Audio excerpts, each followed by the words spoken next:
There's one thing that really intrigues me: human behavior. When going to an amusement park, I rarely go on rides. I find more amusement watching the hilarious actions of people. In today's video, we're going to take a look at 10 types of sports card enthusiast. Dare I ask, which one are you? Let's do this.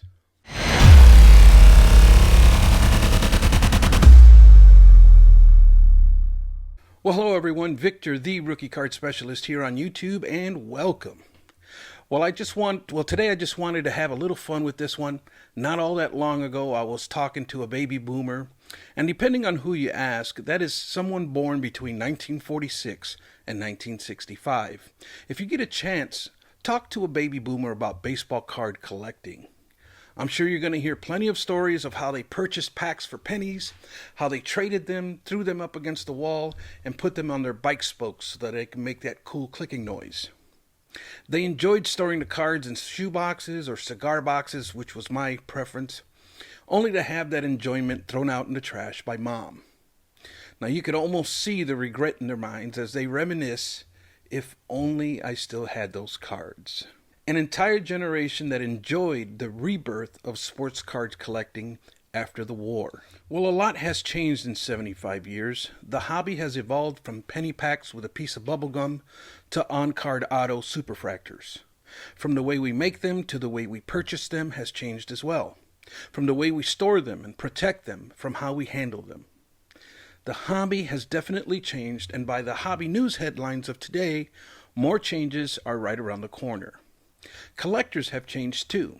In fact, today's sports card enthusiast has evolved in such a way that one can identify certain behaviors and mannerisms. It's no secret the last couple of years have sparked excitement for sports cards again.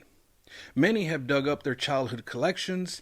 Add to that the aggressive nature of flippers and investors, and what we have is a resurgence of hobby enthusiasts entering or re-entering the hobby. So I'd like to share with you 10 types of sports card enthusiasts. We're going to go through these quickly, but please keep in mind this is all for fun. Afterwards, I'd like to share with you some closing thoughts. So let's get started. The inspiration for this portion of the video is from an article I wrote on the topic back in July of 2018. I will post a link to it in the description below. We're going to begin very bluntly with the first type of enthusiast, being the ignoramus. The ignoramus lacks the knowledge or information about sports cards needed to be considered an enthusiast. They're uninformed and unaware of hobby etiquette. You'll be able to quickly point him out when he speaks, and may even try to sell you a huge collection of late 80s and early 90s commons, which you've noticed barely has minor stars in it. This enthusiast is either ignorant or they think you are. Number 2. The cardboard heir. The cardboard heir has inherited their collection. They may or may not consider becoming a sports card enthusiast themselves, but before they decide, they want to know how much it's worth and how quickly it can be sold. If they decide to sell, there's going to be two extremes. One is either a dump and run, or they're going to want more than top dollar for the collection. This type of enthusiast may find it difficult to trust what you're trying to explain to them, or they may be wrestling with some type of sentimental value. The third type of sports card enthusiast is the artist.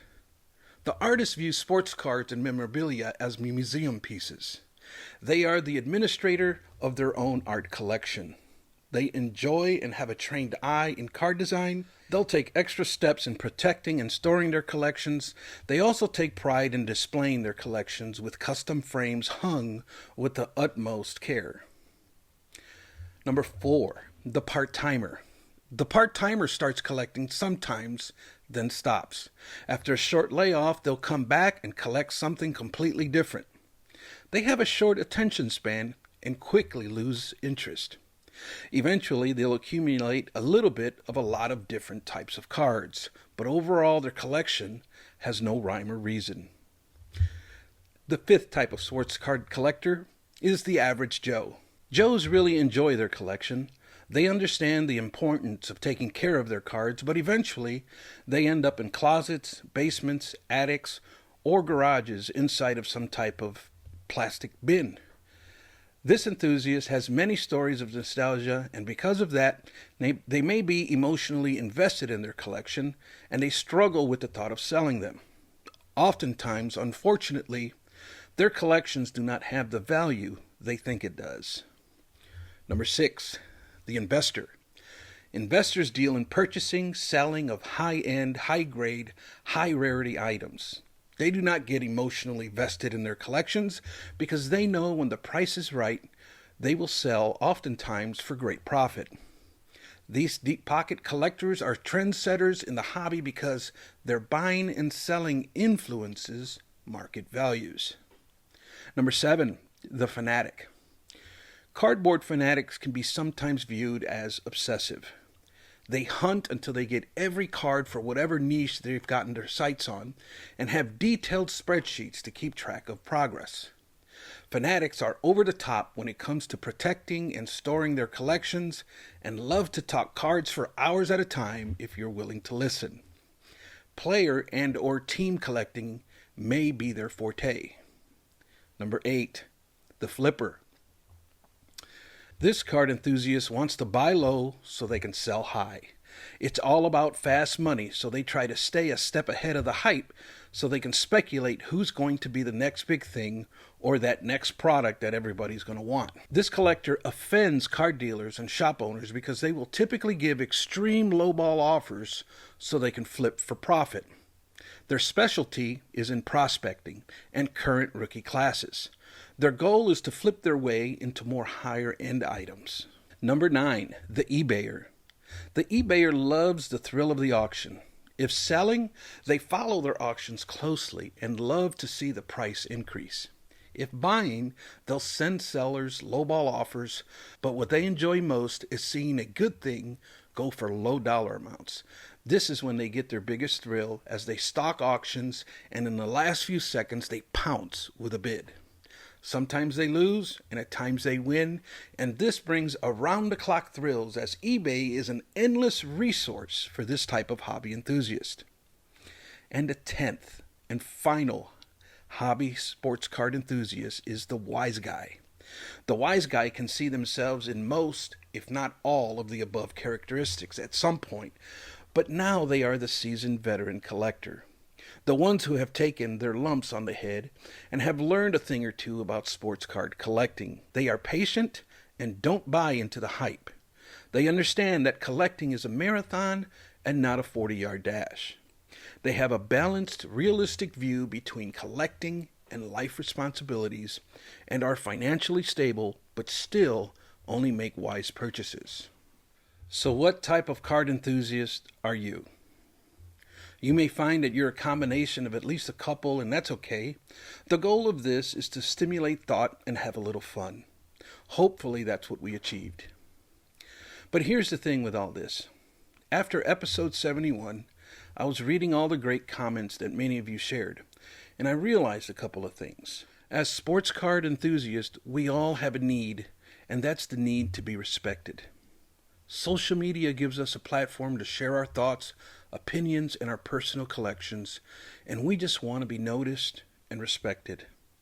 I also realized, and so the whole purpose of this exercise is that there's all types of sports card enthusiasts, but the hobby is big enough to house all of us. We have to accept that we need to coexist within the hobby. As we transition into this new season in the hobby, we have to realize that it's going to take all of us to make this thing work. Investors, flippers, you need the collectors. And collectors, you need the investors and flippers. There's all types of characters and all types of personalities. There's honest people and dishonest people. There's people who are more well off financially, and there's, well, everybody else. However, the hobby can handle it. But can I propose one thing? Respect. RESPECT. We have to be mindful of negative undertones. And I'm not talking politics, and I'm not talking about cancel culture or any other movement out there. I'm talking about the basic need within all of us as human beings to be respected. What's that look like? Collectors, We need to stop demonizing investors and flippers.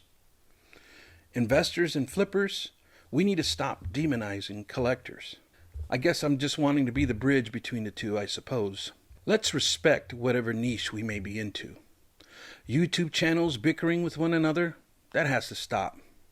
Nasty comments, that has to stop. Come on, man. A comment that leaves constructive criticism is something that is very valuable to a content creator.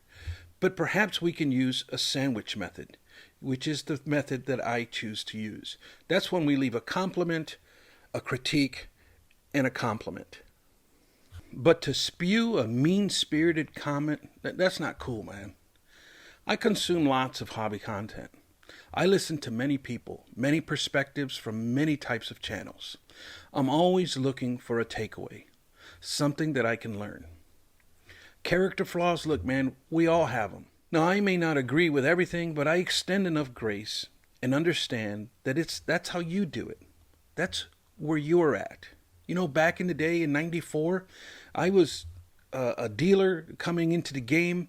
I was one of the biggest flippers around. I was the guy that before a card show, I would watch the very first episode of ESPN that morning. So when I went to the card show, I would know who's hot and who's not. I can respect it because the bottom line is we are all hobby enthusiasts. We are all a part of this hobby. Well, hey, that's going to be it for this one.